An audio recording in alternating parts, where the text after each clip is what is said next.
welcome to our podcast, which you might be the only one who's listening right now. Well, but it's your luck.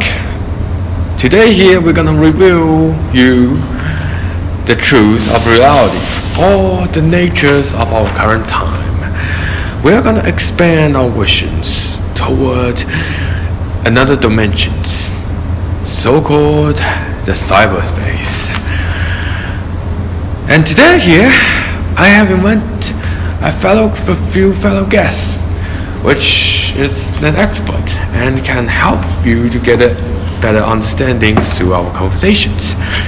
So, bye, my good old friends. Welcome. Enlighten us with your knowledge. Well, the digital world is a cyberspace. It's real and not real. It's real because it was created by us putting information, putting pictures on it, and it's not real because we cannot see it. We can't see it because it's there out there on the internet, not here with us in this room or at our house or out on the streets. It's in the air, in the internet. See, that's the reason why the digital world is somehow an alternate reality, a different reality than the one we're living in right now. Thank you, boy, for your explanations. Yes, you're right. We have created another dimensions for us to access, for us to store our own favorite creations into another domain where it just can't become real in reality, or at least most of it. Anyways, right, we're gonna talk about a certain stuff. Eve, can you remind me about what we're gonna say today? Yeah, sure. So basically, what we're going to talk about is the networked subjectivity.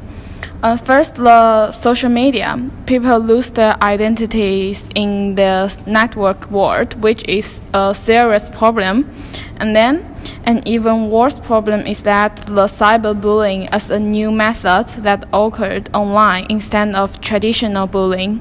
At last, you will talk about the future of the network, which concludes many aspects. Thank you, Eve, my lady. You see, I wasn't that good at memorizing things. My head just sounds screwed up. I just so wish I can plug a digital hard drive into my brain. Just like those good old times in '80s sci-fi movies. But anyways, let's go back to our topic. Eve, let's talk about what is something that we access the most, so-called social media. Well, when I think about network subjectivity, one thing that first comes into my head is social media. They seem to be too overwhelmed in the current society. To prove that, there are three numbers I'm going to introduce. First, there are 48 hours videos uploaded per minute on YouTube. Well, second, there are 200 million tweets posted every day. Third, there are 90 posts have been posted by one user average per month on Facebook. This is a really huge number, and we are kind of being buried under those enormous data on the network. Nowadays, we're always texting, posting on our phone instead of talking to a person in front of you. But in the past, we don't do like this. We will go to knock friend's door and sit together to chat. Maybe someday in the future, when we wake up from social media, we would ask ourselves, who am I? Why am I so into my phones? We have no idea about who we are. We are products of the internet. That's what's going to happen after the network steals our identities. Besides, I also had noticed that this kind of situation had happened on social media. Some people chase the image who they want to be online, smooth their skin, whiten their face, brighten their teeth, and even bigger their eyes. They post selfies to prove they are living a wonderful life. Those people have lost what they really are. They have lost the strong sense of identity. I mean, it is not yourself when you try really hard to imitation others. Making the image of yourself the same as those online celebrities is not a good way to reach self-worth. It's kind of like every girl's using the same makeup, just to make themselves look better. But to be honest, we more prefer the nature, the natural ways. Anyways, sorry about the interruption, so can you just keep on? I'm totally agree with you, but sadly, this is what most of the people on the network are doing. Their subjectivity had been networked. Network is a wonderful invention that can color our life, but sometimes it also can make you not you anymore. That's kind of interesting, but I wonder how? Like, how am I gonna lose myself? Pretty interesting. Well, yeah, just imagine everything just happening right now. But anyways, beside from that, I remember that you were going into something that is more deep dark. Yes, cyberbullying. That's what you're talking about. So tell us, what do you know about it?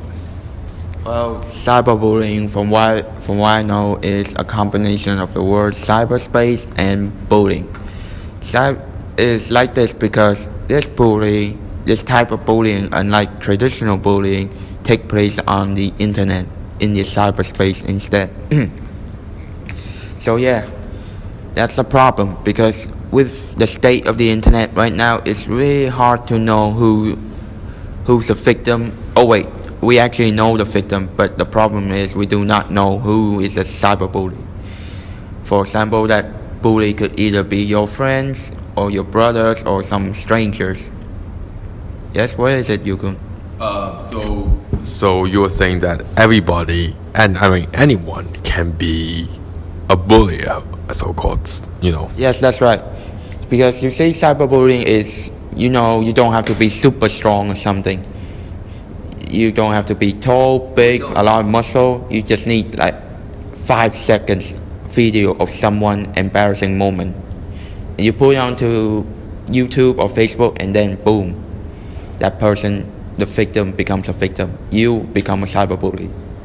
Or maybe you go onto Facebook and you say something bad, say some false bad rumors about someone else, and there, you're also a cyberbully. See, it's very easy to become a cyberbully. So what you're saying is that I can become a cyberbully, like even without my awareness, like I'm not meant to be doing it. Well, you see, sometimes people are really unpredictable.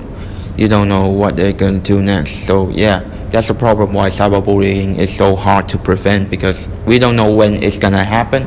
We don't know who's going to do it. And most of all, we don't know who's the victim. Now, the primary impacts of cyberbullying is that it causes young people, especially young teenagers, to become depressed, which will eventually lead them to kill themselves. We have heard on the news many times that a lot of students, high school students and university students kill themselves because they were cyberbullied. See, that's the problem. It's not just about psychological effects, but it's also some physical effects as well. That's a problem with cyberbullying, which itself is part of network subjectivity. Thank you, boy. As it was said, just like people was unpredictable, the times and future can also be unpredictable. You see that everything can happen by time, but we just can't tell what's actually happened. But we can guess. So yes, there's a lot that we can happening. That can be just coming out with our technologies. The one I more prefer is that we, as a species, will kind of merge together with our own creations. Unlike those old times where people fear that machines and artificial intelligence will take over, our whole Earth and societies. Besides from that, I believe that it's kind of like we're gonna survive it together. You see, the point is that a lot of people today are using artificial organs, which I also can consider as a type of cyborg, which is the means of combinations of machines and humans. And on the other hand, cyborg can also be used to call to those who is using a digital device often, like us, who is usually sticking on the screens a lot. But on the other hand, I remember that we have a lot to talk about. So before we go on, I'm gonna ask you guys a few things. Both of you have a pretty negative point of the use of technology, but do you guys all believe that our technology will bring us to our so-called downfall? What's your point? After all the explanation of network subjectivity, I think it's still a very negative thing.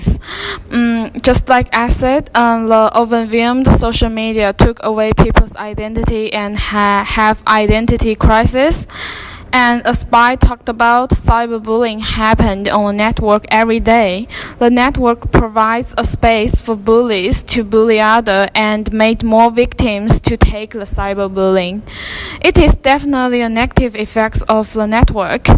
With the new events of technology, you could say that at the same time of we are enjoying the benefit that brought by technology, it also could be very damaging in the future. So I still think the influence of network subjectivity is quite negative. I got to say, there's a point. You're right, in some ways, but however, I'm not that agree with you. But before I draw out my point, I want to ask somebody else. Yes, bye. What do you think? You were talking about cyberbullying. What do you think? Like the new event of technology was eventually solve all we are facing right now, or do you think, or kind of just helping it to grow and make it worse? What's your point, bye? Well, I may have talked about cyberbullying, but I believe that there's something good about network subjectivity, because with network subjectivity, we are now able to connect with everybody around the world. We don't have to buy a plane ticket to fly to another country in order to meet our loved ones. We can just open our phone, go into FaceTime, and there we go. We can see our loved one's face. We can talk with them. We can do everything we usually do with each other when we're close. And it will also help children as well, because you see, for children, being close to their parents is very crucial, essential, important. That's why for some parents who have to work far away from their home, they usually use the phone to contact their children, to see their face, to talk to them, to consult with them, so their children can do. See, that's a good thing about network subjectivity. Oh, thank you for everything. But however, what I want to say is that even though we have a lot of worries and wonders about what's going to happen, but I would say let's look forward and enjoy what's in the current. We cannot tell the future, and we cannot predict it, but we can always hope for the best and work toward it. This is Yukun, over and out. And one thing. Thank you all for listening and coming. Bye-bye. Thanks a lot. Thanks for listening. See you guys later.